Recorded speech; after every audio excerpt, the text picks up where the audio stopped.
Libercast presenta una producción de Libertópolis, donde nuestra misión es promover un mundo de personas libres y responsables en búsqueda de su felicidad. Creamos valor innovando, analizando y transmitiendo información e ideas. Día a día encontrarás los episodios de las emisiones correspondientes a nuestros programas. Contravía, todo a pulmón. Contravía por la tarde, más negocios y Liberviernes.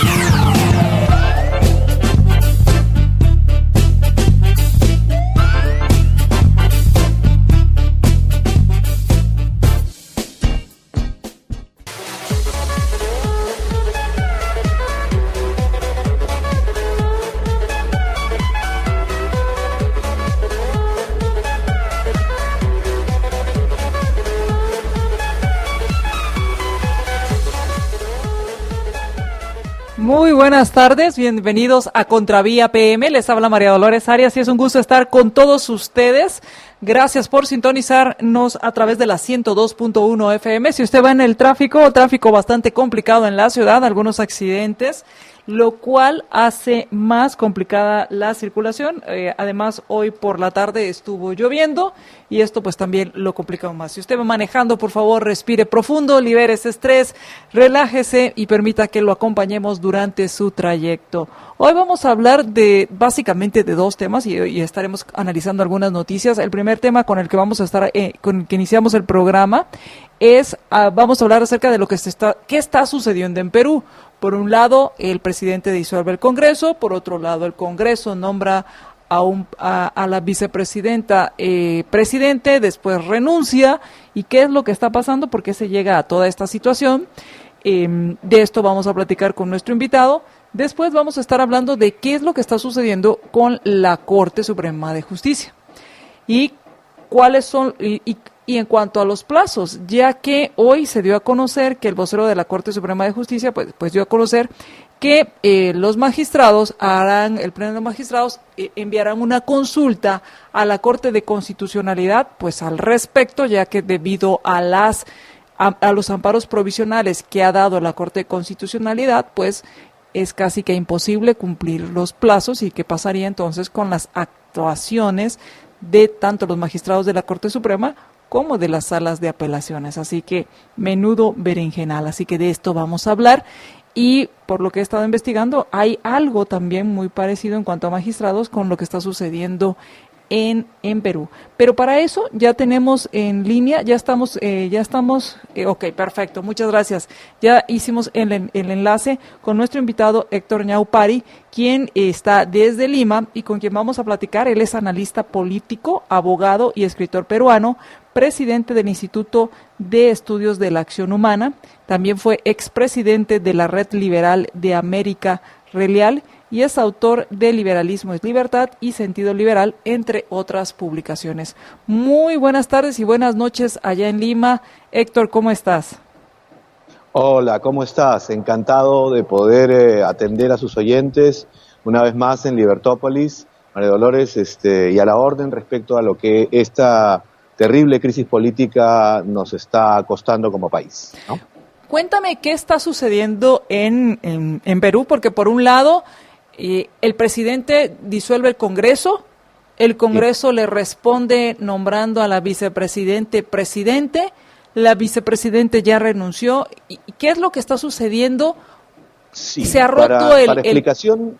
Sí, dime. De tus oyentes, para explicación de tus oyentes y pues puedan tener un antecedente muy breve, lo que ocurrió aquí es que se dio una elección en la última elección del 2016, en la cual el expresidente Pedro Pablo Kuczynski le gana a la candidata de Fuerza Popular Keiko Fujimori por un margen menor a los 42.000 votos, es decir, una votación muy estrecha. Habiendo ella, por virtud del mandato popular, y permítame que insista en este punto, por virtud del mandato popular, obtenido una mayoría muy grande en el Congreso de la República, ¿no? Habían sido elegidos 73 parlamentarios. Como resultado de eso, obviamente se genera suerte de conflicto entre el legislativo y el ejecutivo, ¿no? Primero por el margen estrecho de los votos, y segundo porque el gobierno que ingresa en funciones no tiene la posibilidad de establecer una mayoría política ni manera de establecerla, una mayoría parlamentaria. Y ahí lo que ocurre es un sainete de errores e ineptitudes por parte de ambos poderes, ¿no? Un presidente débil frente a un Congreso muy fuerte, una candidata que no acepta del todo su derrota, pero que en ese esfuerzo lleva a ella un Congreso, digamos, por parte de su mayoría, lastrado por congresistas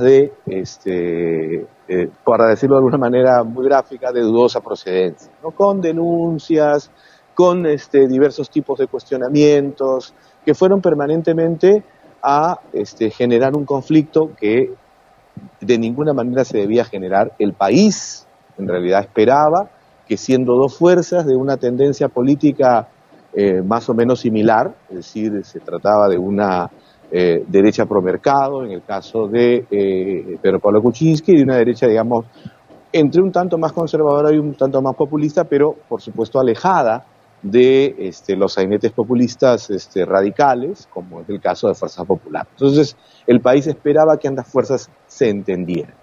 La visión de muy corto plazo, tanto del Ejecutivo de ese entonces como del Legislativo ahora disuelto, hizo que se generara un enfrentamiento al cual contribuyó el entonces presidente Pedro Pablo Kuczynski por las denuncias de corrupción que empezaron a asaltarlo y que dieron lugar a primero un intento de vacancia y luego, frente a un segundo intento de vacancia, una renuncia.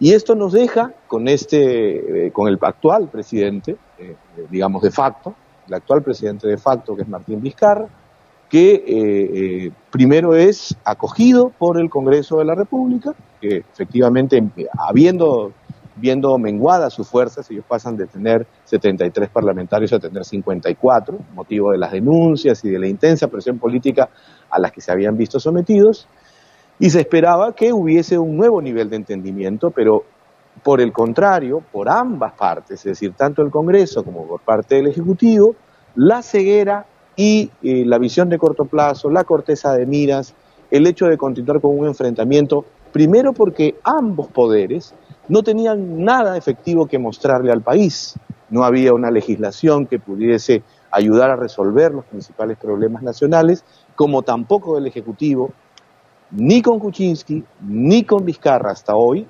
una atención apta, ¿no? Para poder resolver los ingentes problemas de inseguridad ciudadana, de brecha de infraestructura, de brecha de salud, de niños con anemia, situaciones que permanecen hoy. Es decir, este enfrentamiento, desde luego, iniciado desde esta elección que dio como un resultado una mayoría aplastante frente a un presidente débil, con acusaciones lastradas y probadas de corrupción, que continuó con este segundo presidente que, ante la incapacidad de poder mostrar un ejercicio de gobierno o un intento de pacto con las distintas fuerzas políticas, empezando por el fujimorismo, optó por continuar ese enfrentamiento y hacer un uso y abuso de una figura constitucional que ahora todo el mundo debate y conoce en el Perú, que es la llamada cuestión de confianza, ¿no? ¿Qué es eso de la cuestión de confianza? Sí. Es una figura traída de otras expresiones constitucionales y que se dio como una suerte de solución política extrema, una suerte de botón rojo, por la cual, mediante la Constitución, si a dos gabinetes son censurados o solicitan una cuestión de confianza sobre una política de gobierno, sobre una acción gubernamental o sobre un pedido cualesquiera por parte del Poder Ejecutivo, esta confianza es negada por el Congreso de la República, el presidente tiene la facultad, no la obligación, la facultad de poder disolver el Parlamento, ¿no? Obviamente hay que señalar aquí, con toda claridad, que hay un tercer actor, ¿no? Hay un tercer actor político que ha asusado a ambas partes para que lleguen a esta decisión fatal para el Perú. Es un sector muy organizado, pero no orgánico políticamente, no orgánico partidariamente, sí organizado políticamente, que es una centroizquierda que ante la imposibilidad continua, recuerda que nosotros llevamos cerca ya de 29 años de crecimiento y de fortalecimiento institucional con sus precariedades y vaivenes, en la cual la izquierda no ha tenido una mayoría parlamentaria arrasadora y no ha sido gobierno. Ha acompañado a algunos gobiernos, pero no ha sido finalmente gobierno con ellos, ¿no? Esta izquierda ha, como se dice, azuzado todo lo que ha podido dentro de la opinión pública, a través de los medios de comunicación, a través de las redes sociales, judicializando la política de modo tal que en lugar, otra vez, de pretender hacer un fortalecimiento institucional, organizarse partidariamente, por el contrario, ha buscado una salida frente a un presidente débil y a otro más débil, pero con menos aptitudes, de quebrar el orden constitucional, porque lo que se ha producido, a dicha de muchos constitucionalistas, es un quebrantamiento del orden constitucional. De modo tal que tenemos un sainete en el cual hay un presidente que ahora se ha quedado solo en el escenario político, que echaba la culpa al Congreso de manera permanente de ser un Congreso obstruccionista y que le impedía gobernar, y ahora se ha quedado solo frente a una turba azuzada de forma permanente por esta centroizquierda, a fin de que muestre ahora los resultados que no venía obteniendo ni como vicepresidente, ni ahora como presidente constitucional hasta hace unos días, y en estos últimos días como presidente de facto, ¿no?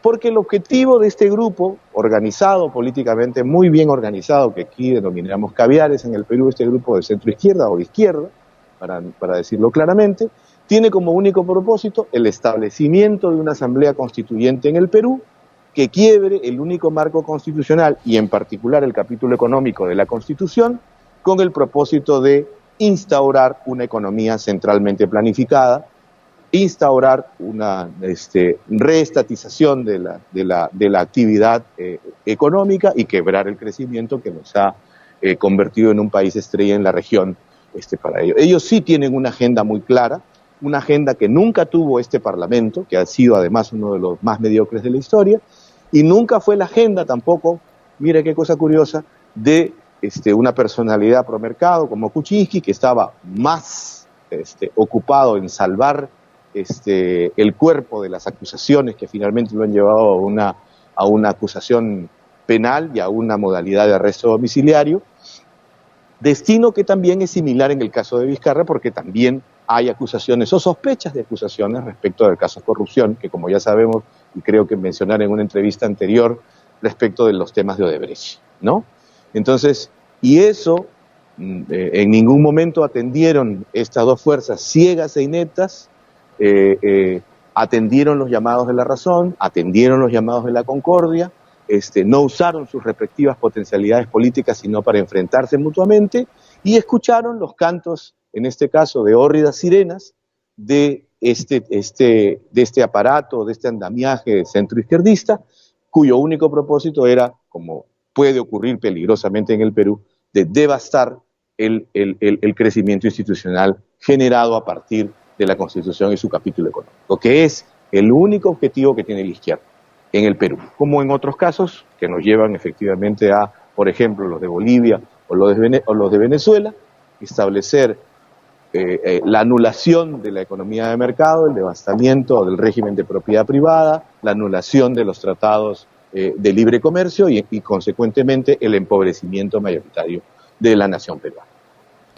Ahora, ¿qué se necesita para llegar a esta Asamblea Nacional Constituyente? Porque en este momento el presidente ya anunció, según lo que entendí, en los plazos establecidos, la nueva convocatoria para elecciones. Sí, obviamente el objetivo siguiente es, frente a una elección tan corta, porque estamos en el mes de octubre y las elecciones van a ser entre mediados y fines de enero, el 26 de enero del 2020, con un Congreso que solo va a durar un año, que el presidente ya no puede todavía, dentro de la estructura constitucional que todavía se preserva, de no arguir contra ella, y por supuesto no puede ser disuelta durante ese periodo. Entonces hay un panorama de incertidumbre que puede y debe ser solucionado por las fuerzas políticas afectadas por esto y otras que quieran o deban obligatoriamente competir, de cerrarle el paso a la centroizquierda con su propósito de convertir ese Congreso de un año en una asamblea constituyente. Ahora, o sea, de hecho, obviamente eso no está enmarcado dentro de la Constitución, como tampoco estaba enmarcado la generación del Congreso Constituyente Democrático cuando Fujimori dio el golpe del 5 de abril de 1992. Aquí muy claramente, María Dolores, hay que tener en cuenta, por muchas voces que dicen ahora que esto no es un golpe de Estado, hay que tener en cuenta que los golpes de Estado se sofistican. En el Perú estábamos acostumbrados a tener a un militar, ¿no es cierto?, empastelado de condecoraciones, que tomaba el poder por asalto. Y eso fue lo normal durante el siglo XX. Era evidente que frente a que ya era demasiado impresentable que una cosa así ocurriera, que tuvimos a Alberto Fujimori, elegido democráticamente, que tenía evidentemente que enfrentar una situación absolutamente inédita en el Perú, y eso ocurrió con el aplauso atronador de la mayoría de la población, como está ocurriendo en este momento.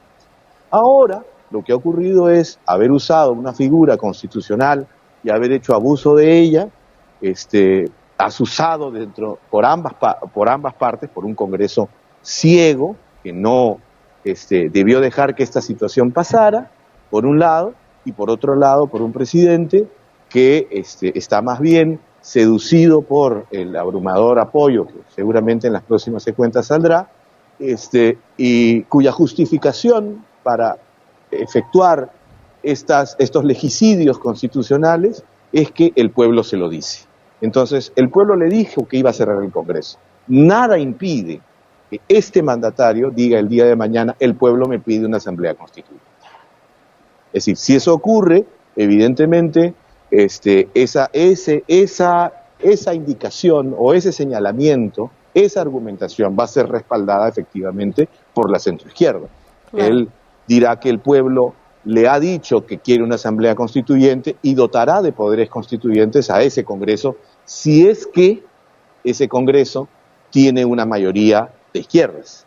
Ahora, evidentemente, si ese Congreso no la tiene, y en eso esperemos y estamos invocando a las fuerzas políticas a que participen en la elección, si ese Congreso no la tiene, este escenario de conflagración continuará, ¿no? Es decir, siempre habrá por ahí una medida que pueda ser medio constitucional o no, o que entre en una suerte de debate constitucional donde unos abogados estarán a favor y otros en contra, y siempre, como sabes, María Dolores, en nuestros países hay lo que se suele llamar los sastres constituyentes, ¿no? Siempre hay abogados que hacen leyes a la medida de las pretensiones de los gobernantes.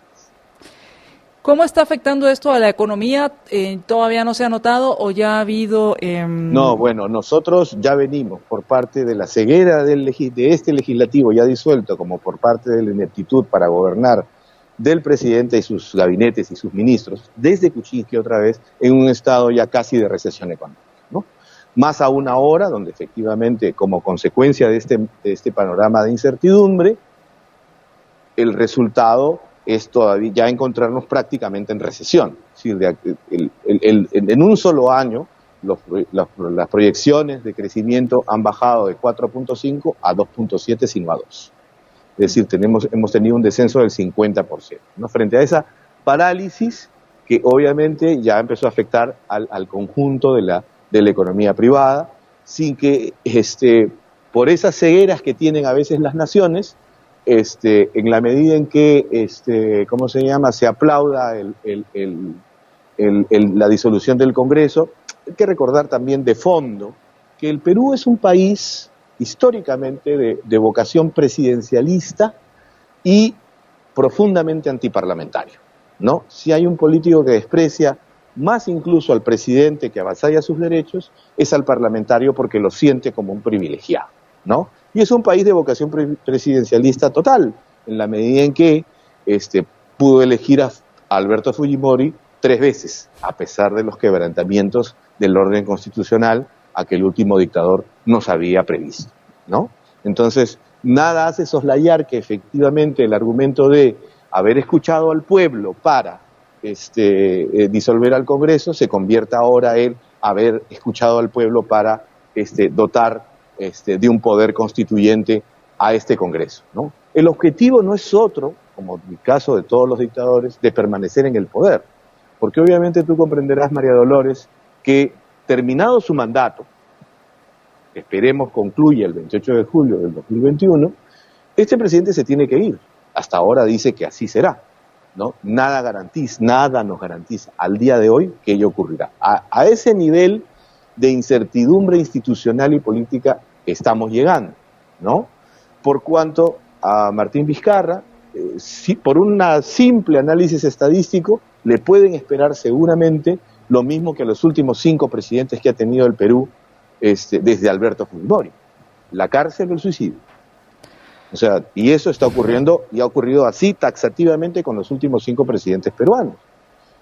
No hay hasta ahora ningún motivo para esperar que ello no ocurra con Martín Vizcarra, por las denuncias de corrupción que ya viene teniendo, por la situación de abismo institucional en el que nos ha colocado, en el cual, vuelvo a repetir, tiene una profunda parte de responsabilidad y de culpa este Congreso, de ciegos, cuando no comprometidos directamente con actos de corrupción, con cortas miras no solo políticas, sino también intelectuales. No obstante, era el Congreso que el propio pueblo peruano había elegido. Y había elegido, tanto como con el caso de Kuczynski y de Vizcarra, para cumplir un mandato de 5 años, ¿no? Si hay una cosa que hay que decir al respecto, es que, lamentablemente, como ya sabemos en la historia de América Latina, reciente y contemporánea, es que cuando la izquierda toma el poder, no lo suelta. Pues vamos a darle seguimiento a esta noticia y ver cómo va transcurriendo. Y muchísimas gracias, Héctor, por haber tomado nuestra comunicación y por habernos explicado qué está pasando en Perú. Muchas gracias. Muchas gracias a ti. Un gran abrazo. Muchas gracias. Platicábamos con Héctor Ñaupari. Él es abogado y es director presidente del Instituto de Estudios de la Acción Humana, esto en Perú, explicándonos acerca de la crisis que hay constitucional en el Perú, que hay, yo no sé si usted notó algunos parecidos con lo que estamos viviendo en nuestro país, porque también pues hay un tema que fue el detonante y fue la elección de magistrados del Tribunal Constitucional. Y hablando de eso, vamos a ir al corte y cuando regresemos vamos a hablar acerca de cuál es la situación de los magistrados, cuál es la situación de los magistrados y el Consejo de la Carrera Judicial en cuanto a los amparos provisionales que emitió la Corte de Constitucionalidad. Y quiero agradecerle, muchas gracias a Bela Beltetón por los saludos y por compartir nuestra transmisión. Muchísimas gracias por compartir. Sigan compartiendo a quienes nos escuchan por Facebook. Muchísimas gracias por compartir, como ya lo está haciendo Bela Beltetón. Muchísimas gracias.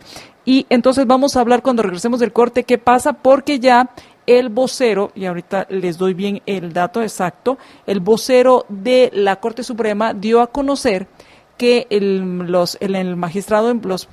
Pleno de Magistrados de la Corte Suprema de Justicia habría mandado o va a mandar una consulta con respecto a la situación de los magistrados y mandaría esta consulta a la Corte de Constitucionalidad. Así que vamos a ir al corte y cuando regresemos hablemos de este tema.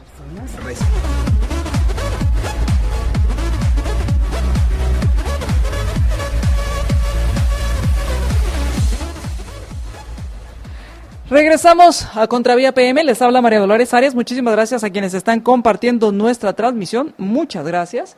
También gracias a quienes nos ven a través de nuestra cuenta en Libertópolis, @Libertópolis, y a quienes nos ven a través de nuestro canal en YouTube. Muchísimas gracias. Nuestro canal es de YouTube es Libertópolis. Y ya tengo también en línea a nuestro siguiente invitado, el doctor Luis Fernández Molina, con quien vamos a platicar acerca de esta situación que pareciera, de la situación con respecto a el cambio que debería darse de los magistrados o la elección de magistrados de la Corte Suprema de Justicia y de las salas de apelaciones.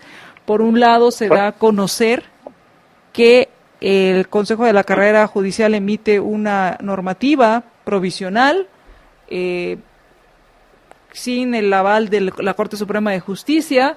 Hoy da a conocer el vocero de la Corte Suprema de Justicia que van a enviar los magistrados de la Corte Suprema van a enviar una consulta a la CC con respecto al cambio de magistrados, y pareciera que pues aquí es un sálvese quien pueda. ¿Cómo está, doctor Luis Fernández Molina? Bienvenido al programa. Muchas gracias, María Dolores. Buenas tardes a toda su amplia e inteligente audiencia.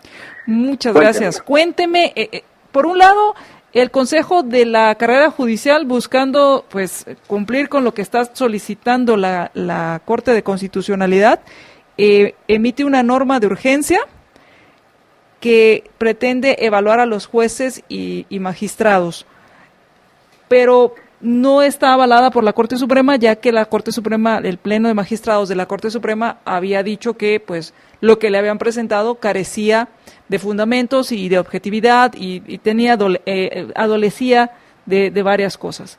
Sin embargo, después sale este procedimiento de urgencia para poder evaluarlos y pareciera que hay quienes dicen no hay problema con que no se elijan, y otros dicen sí hay problema porque el mandato termina el 13 de octubre, deben estar los nuevos magistrados.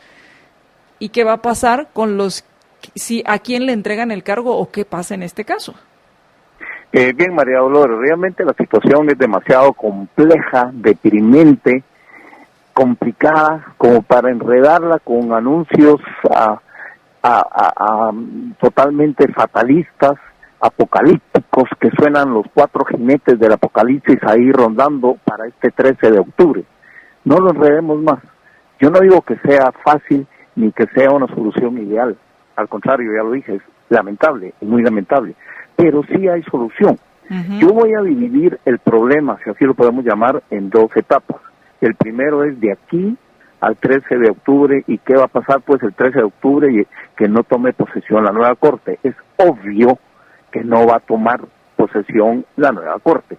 O sea, hagámonos la idea de que el primer problema es si se pueden extender las actuales magistrados de Suprema y de las salas, o tienen que de alguna forma entregar y crear un vacío enorme. ¿Cómo vamos a estar sin magistrados de la Suprema y magistrados de sala? O sea, el primer problema es el 13 de octubre y días siguientes.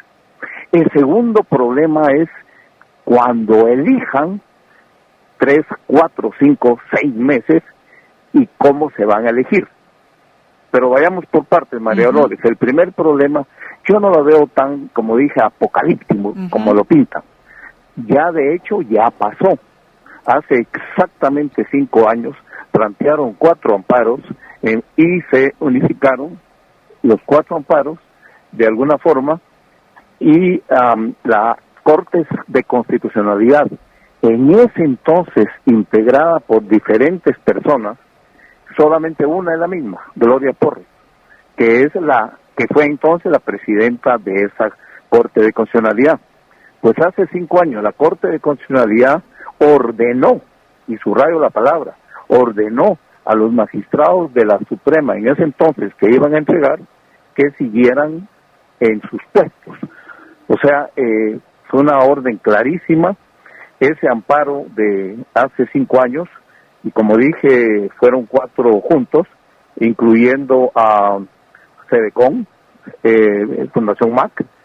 O sea, llama la atención también la posición de Cedecon, que está incluido en el amparo y, repito, hace 5 años en amparo provisional, la Corte de Constitucionalidad dijo que seguían hasta que esta Corte lo ordenara de que hubiera algún cambio. Y en cuanto a la presidencia, o sea, que siga la nueva Corte, pero ¿quién la va a presidir? También hay un antecedente del 2008, el expediente 3205-2008, que de hecho yo estuve en esa Corte cuando se pidió opinión consultiva a la Corte de Constitucionalidad en el caso de que no hubiera electo presidente para el 13 de octubre. Aquí estoy hablando de periodos anuales.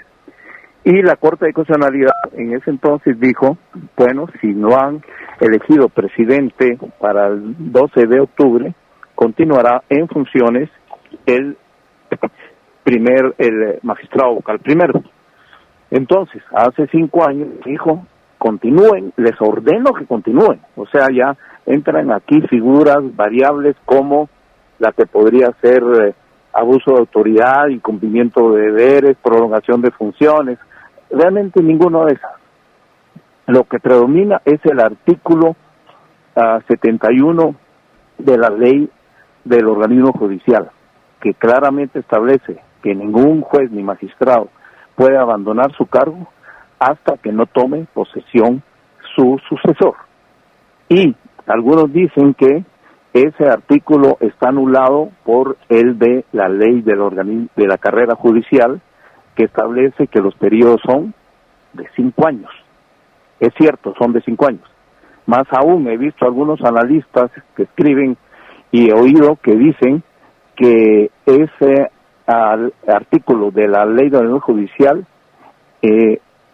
está anulado por la ley de la carrera judicial, y que hace 5 años, cuando la Corte de Constitucionalidad ordenó que continuara, no existía la ley de la carrera judicial, ese artículo 31, literal A, que dice que los magistrados terminan por el vencimiento de plazo. Obvio que no existía, porque estamos en 2014 y esta ley es del 2016, pero había una ley equivalente, había una ley casi en el mismo número de artículos, en el 30, que decía que los magistrados vencían su plazo al vencimiento del término, el periodo en el que fueron nombrados. O sea, el escenario es virtualmente idéntico al que fue hace 5 años, y la solución es igual en el sentido que la Corte de Constitucionalidad diga: señores, les ordeno que continúen en sus puestos hasta que esta Corte de Constitucionalidad lo determine. Repito, en aquella época los magistrados eran Maldonado Aguirre, Carmen María Colmenares, Pérez Aguilera, que fue el único que votó en contra, y Juan Carlos Medina, y ya mencioné a Gloria Porras. O sea, el escenario y el antecedente hay del 2008 para la presidencia y del 2014 para la Corte en pleno. Esto, entonces, esta sería la consulta que el vocero mencionó que harían los magistrados a la Corte, y la Corte deberá emitir su respuesta a esta consulta. Afirmativo. Si yo fuera magistrado de la Suprema o de Sala, sí diría: está bien, dicen que debo continuar o que no puedo dejar el cargo, artículo 71 de la ley del organismo judicial, está bien, solo que respáldenme en forma más directa, más concreta. Y no tengo ninguna duda que ante esta opinión consultiva y siendo articulado y congruente, la Corte Constitucional va a decir: sí, les ordeno que sigan en sus puestos. Realmente hay también analistas y ciudadanos que opinan que la Corte se ha extralimitado, hablo de la de constitucionalidad. Realmente no, porque la que no está bien definida es la Corte, la Constitución Política de la República. Y no perdamos de vista que la Corte de Constitucionalidad no está para ver amparos ni emitir opiniones consultivas. Claro, eso encaja en otras funciones, porque de primero dice que la función esencial, repito la palabrita, esencial, de la Corte de Constitucionalidad es preservar el orden constitucional. Y si en aras del orden constitucional tengo que hacer algunos ajustes aquí o allá, los haré, porque mi función esencial como magistrado de la Corte de Constitucionalidad es preservar el orden constitucional. Y como dije, hace 4 años, muchos magistrados salieron afectados de Sala, incluyendo la en entonces magistrada Dina Ochoa, Giovanni Orellana, Noé Ventura Loyo, Aldana, que estaban como magistrados de Sala afectados por esa suspensión que al final se levantó. Como dije, María Dolores, el problema lo parto en dos. Uno es ese del 13 de octubre, que yo le veo solución. No quiero ser dramático, ni tenebroso, ni apocalíptico. Yo no tengo duda que la CC va a resolver y va a decir eso. La segunda parte. El problema es la segunda módulo. ¿Qué va a pasar con esa elección? Yo no sé si vamos a llegar a fin. No creo, porque hay muchos problemas intermedios. Sí, si no se emite reglamento, no cumplen el fondo. O sea, una selección depurada, una selección fina, evaluada. Entonces sería ilegal.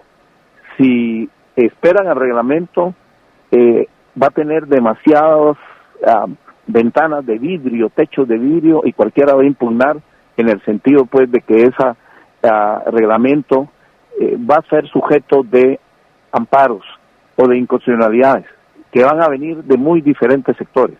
O sea, en ese sentido, ese reglamento no creamos que ahí está y apruébenlo.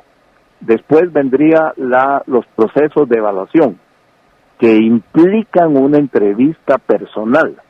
Si estamos hablando de 350 actuales funcionarios judiciales que quieren participar, ¿a qué horas? ¿A qué horas? ¿Qué días? Aparte de los exámenes psicométricos y una serie de análisis para hacer bien las cosas. A todo esto hay derecho de revisión y de impugnación si a mi calificación no fue buena. Para mayor INRI, mayor problema de esta galimatías, está que los actuales comisionados ya no deberían seguir siendo los que conocen y califican en las comisiones de postulación, por un principio jurídico básico que establece que un juez que ha emitido opinión en un asunto ya queda inhibido y ya no lo puede emitir. Esto nos lleva al problema, nuevas elecciones en cuanto al colegio de abogados, está bien, y magistrados de sala, pero ¿y los de la Suprema qué? Si ya emitieron opinión. ¿Y los decanos qué? Que vengan los vicedecanos, si es que en los estatutos en algunas universidades, no lo sé. O sea, realmente el problema, no pensemos en el 13 de octubre, pensemos en el 25 de junio, en este próximo 25 de junio, o el otro, o nunca, porque este periodo constitucional que ya empieza, eso es también muy importante, los periodos son institucionales, no son personales. O sea, si la Corte Suprema Nueva toma posesión el 25 de junio del año 2020, su periodo termina de todos modos el 12 de octubre del año 20, ¿cuánto sería? 24. Uh-huh. O sea, lo que se sacrifica no es la persona, no es el periodo, la institución, es las personas que lo integran. Pero sí me preocupa, ahí sí muy seriamente, cómo se va a proceder a la selección de los magistrados, tanto de la Suprema de Sala, a la luz de los nuevos señalamientos de la Corte de Constitucionalidad. Y algo más, como que si no fuera suficiente el fiambre que ya estamos preparando con un mes de anticipación, hay algo más. La ley de la carrera judicial, artículo 77, dice que para magistrados de sala, en las listas de esta comisión, tendrán preferencia los que actualmente estén en el organismo judicial. Y para listados de la Corte Suprema de Justicia, se distribuirá equitativamente. Dos palabritas, a preferencia y equitativamente, muy volátiles, muy venenosas. Uh-huh. ¿Qué quiere decir preferentemente? ¿Qué quiere decir equitativamente? Si son 13, si son 26, pues 13 y 13. O sea, a la hora de aplicar, van a tener que tocar nuevamente las puertas de la Corte de Constitucionalidad. Ahora, ¿qué sucede? Que podríamos poner otra acción u otro escenario, el tercero, porque estamos hablando de este proceso, si cambia la ley de la carrera judicial con reformas. ¿Esto es válido? ¿Aplicaría para las elecciones o para las comisiones de postulación que tomaran en cuenta estas reformas que se hicieran en este Congreso? Si estas reformas atienden y procuran el objetivo principal, que es obtener la mejor selección de los candidatos ideales, bienvenido. Pero si estas reformas tienen algún ajuste o intención política o un acomodo, la Corte de Constitucionalidad va a decir, disculpe, eso no pasa. No, porque por aspectos de forma no vamos a perder el fondo. Y el fondo constitucional es llevar a las magistraturas, a la gente más capaz, idónea, honrada, que se pueda. ¿Y cómo lo podemos determinar? A través de estos procesos. O sea, repito, no por atender un aspecto de forma vamos a sacrificar el fondo, que es sin duda alguna lo más importante. Es interesante lo que usted plantea, pero aunque reformaran hoy la ley de la carrera judicial, es imposible que antes del 14 de enero se haga esa selección. Y como digo, sería una selección muy atropellada, muy ajustada. Si estamos hablando de 1.100 expedientes, por favor, no es así. Claro, salvo aquellos que ya salieron calificados por estos comisionados que ya emitieron opinión respecto a la evaluación de cada uno de ellos. Pero el escenario 3 que usted plantea, yo no lo veo factible. Esos ajustes, y aparte, puede haber ajustes por medio de un decreto ley del Congreso de la República, o sea, una ley. Pero esa ley es materia de inconstitucionalidad, y como ya sabemos qué tendencia tiene la Corte de Constitucionalidad, que procura más el fin que la forma, poco le importa la forma, figuradamente, a la Corte de Constitucionalidad. ¿Qué importa que llegue el 12 de octubre, 13? Lo importante es que me seleccionen gente buena. O sea, ya sabemos qué espíritu anima a la Corte de Constitucionalidad. Ahora, obviamente, entonces, la intención que tenían los constitucionalistas de que la legislatura, que la elección fuera por una legislatura que no estaría en el periodo de los magistrados, esto ya no va a suceder. No va a suceder siempre y cuando la altísima Corte de Constitucionalidad emita un decreto pontificio que así lo diga. Y como la función esencial de la CC es salvaguardar el orden constitucional, así sería. O sea, una reforma, un retorcimiento de la Constitución, no, una extensión acomodada de la Constitución, adecuada al caso concreto. Bueno, pues entonces seguiremos dándole seguimiento a este tema, porque al final es muy importante entender qué es lo que está sucediendo con el proceso, y también, pues obviamente una vez se arregle este enredo, es también, supongo que hay responsabilidades por no haber hecho o haber cumplido con esta ley y haber tenido estas evaluaciones en tiempo y en forma. Sí, María Dolores, pero hace 5 años igualmente no tomaron posesión el 13 de octubre, y pregunto, ¿dónde están las responsabilidades? ¿A quién se ha seguido? ¿A quién se ha localizado o perseguido o escrutado? A nadie. O sea, en el contexto que la Corte de Constitucionalidad, la Constitución no le puso límites, y la Corte de Constitucionalidad es hambrienta de fronteras y anda viendo siempre dónde extenderse, realmente no es culpa de la Corte de Constitucionalidad, es culpa del constituyente que no supo establecerle límites a la Corte de Constitucionalidad. De momento, María Dolores, perdón que lo use esta expresión, no nos enredemos. El 13 de octubre la CC va a emitir una opinión consultiva o un auto estableciendo que se les ordena seguir conociendo en sus puestos hasta que esa Corte gire instrucción en contrario. Esto nos va a llevar todo octubre, noviembre, diciembre, y a la par debería ir el proceso de selección.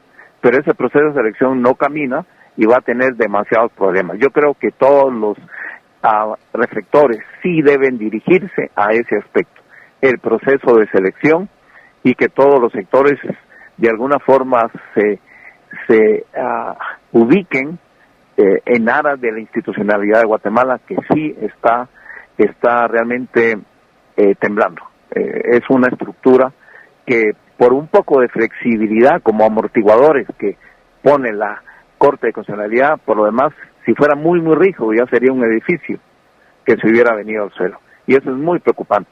Ahora, a los juristas, realmente, y más si somos profesores, perdón por el anuncio, nos duele que el orden constitucional, el respeto a la ley, y cuando vemos autores como Kelsey, como Igerin o Cabanellas, dice uno, nosotros qué estamos viendo realmente, ese respeto, o las sentencias del juez John Marshall.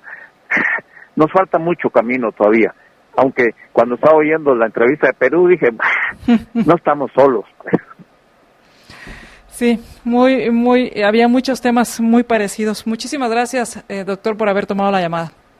A usted, María Dolores, muchas gracias, y feliz noche a usted y sus a toda su audiencia. Muchas gracias. Muchísimas gracias. Platicábamos con el doctor Luis Fernández Molina con respecto a la situación de los magistrados, la elección de magistrados de la Corte Suprema de Justicia y las salas de apelaciones. Vamos a ir al corte y cuando regresemos concluiremos con un breve resumen de lo que sucedió. Muchísimas gracias a quienes están compartiendo nuestra transmisión. Muchas gracias a Francisco por tus saludos y compartir nuestra transmisión y gracias a quienes también la están compartiendo. Vamos al corte y regresamos.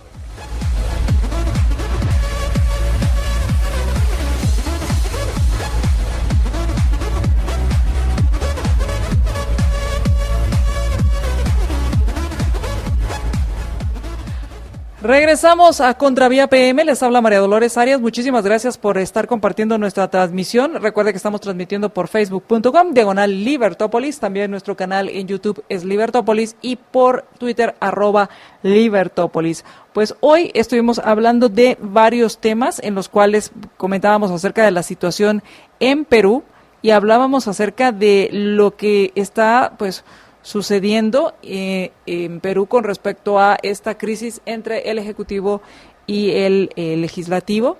Nos hablaba acerca de la judicialización de la política y cosas muy parecidas a las que ha sucedido aquí en Guatemala. Por otro lado, hablábamos con el doctor Luis Fernández Molina, con quien hablábamos acerca de este proceso y él nos aseguraba o nos comentaba que él divide en dos esta situación. Una es el vencimiento, el cual ya hay antecedentes donde se alarga este periodo y la Corte de Constitucionalidad emite una opinión o emite una resolución, una opinión en la cual hablas de que debe seguir hasta que estén elegidos los nuevos magistrados. Y por otro lado, la elección de proceso, que esto es más,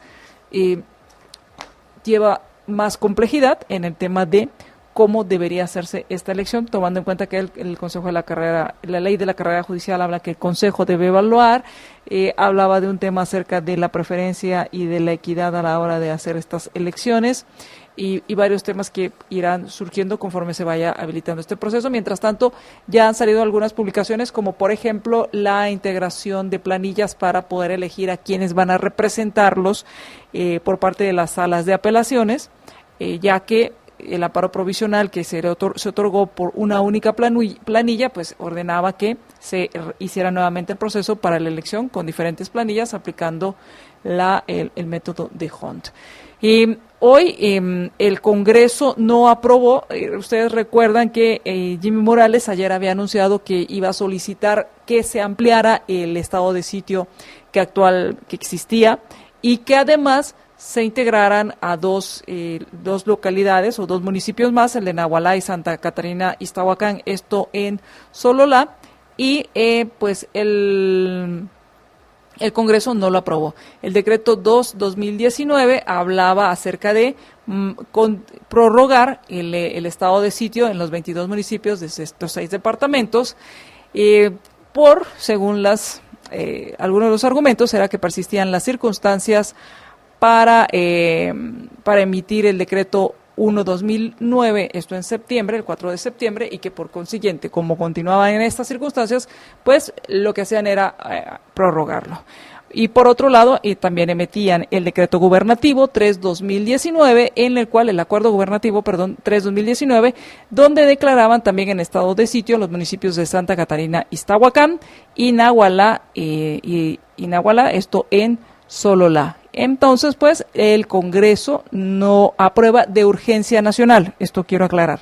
De urgencia nacional. ¿Qué quiere decir esto?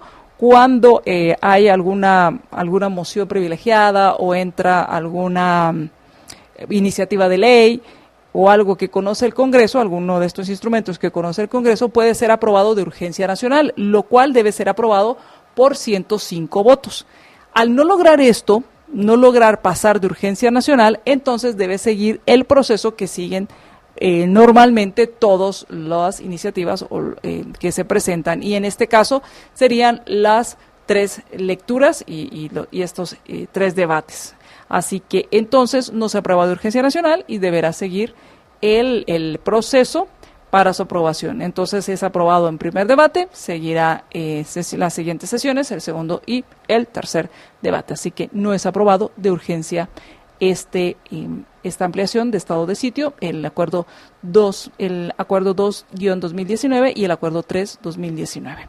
Con esto terminamos. Gracias a quienes nos mandaron sus mensajes, gracias a quienes compartieron nuestra transmisión. Vamos a nuestra siguiente programa, vamos a Más Negocios, donde estaremos hablando acerca de cultura organizacional, porque es importante esta cultura organizacional, cómo se vive, con Carlos Cabrera de Guatemala.com, y se integra con nosotros también Sofía Hegel para que platiquemos acerca de este tema. Muchísimas gracias. Aníbal nos manda un mensaje, Francisco también nos dice buenas noches, ya compartí, muchísimas gracias. Y Bela Ventetón nos dijo que ya había compartido, muchísimas gracias. Aníbal nos dice, ¿quién tuvo la culpa de este problema? Porque en este tiempo de cambio de gobierno, esto en referencia a las elecciones de magistrados y jueces de las salas de apelaciones. Gracias por sus mensajes. Vamos a nuestro siguiente programa en Más Negocios. Buenas noches. Libercast presentó una producción de Libertópolis.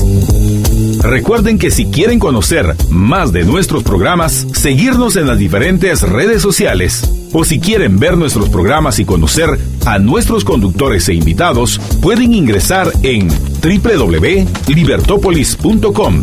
Recuerda suscribirte y dejarnos 5 estrellas para que continuemos trabajando en producir más podcasts de tu interés. Libertópolis, ideas con valor.